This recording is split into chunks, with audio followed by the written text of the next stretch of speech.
Canal FM. Canal FM. Canal FM.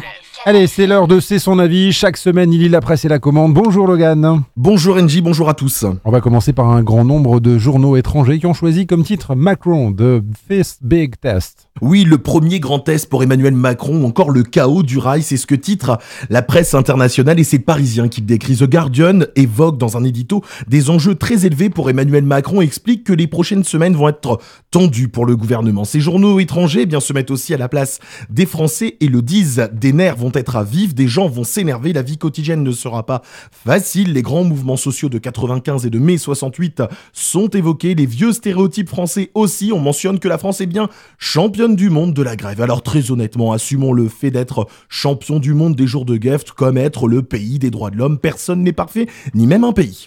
En France cette fois-ci, de l'intérieur, un collectif rend hommage à 510 personnes. Oui, c'est le quotidien La Croix qui nous donne le nombre de 510. 510, c'est le nombre de décès des personnes mortes dans la rue sur l'année 2017. Le collectif Les Morts de la rue leur a rendu hommage et ont choisi de citer leur nom, leur âge, afin que cette réalité ne soit pas oubliée. On compte 467 hommes, 43 femmes. Ils avaient en moyenne 50 ans et 6 d'entre eux étaient même des enfants de moins de 5 ans. Elles sont mortes sur la voie publique, dans des abris de fortune tels qu'un parking, une cage d'escalier, une cabane de chantier ou dans le métro. Nous sommes bien en 2018 et oui, cela se passe encore en France. Un autre chiffre, 30 765, c'est le nombre d'enfants scolarisés dans les 358 écoles maternelles que compte notre région et cela devrait augmenter. Oui, soyons logiques, la scolarisation obligatoire à 3 ans va faire augmenter les effectifs des écoles maternelles. La Voix du Nord s'interroge donc sur le cadeau de cette réforme pour les écoles privées. Alors quel est le rapport entre l'abaissement de 6 à 3 ans et l'école privée ? Alors il faut revenir au principe même que les municipalités ont obligation de financer les écoles privées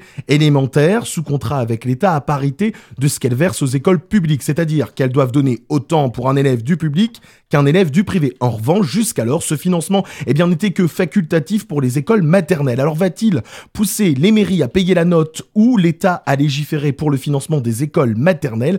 Cette réforme est une avancée certes, mais encore un manque de clarté. Et après Neufménil, Vigneuil, Fourmies, Fény et Gemont, la ville de Maubeuge inaugure cette année son passe-permis. Oui, la Voix du Nord décrit ce dispositif qui permet une prise en charge complète du permis de conduire en échange d'heures de bénévolat pour le retour à l'emploi. Dès cette année, la commune de Maubeuge propose à des jeunes âgés de 18 à 25 ans de financer intégralement leur permis de conduire. Pour cette première fois, nous avons fixé à 14 le nombre de permis financés. Détaille le maire Arnaud Decany, un programme destiné aux Maubeugeois avec pour mot d'ordre l'emploi. Les candidats devront s'engager à effectuer 150 heures de bénévolat. La date limite est fixée à demain. Cela est moins innovant que les premières villes, mais à la fois, il faut quand même se le dire, c'est une volonté politique et cela peut se saluer. On invite l'ensemble des communes, de tout le territoire à développer ce type d'action.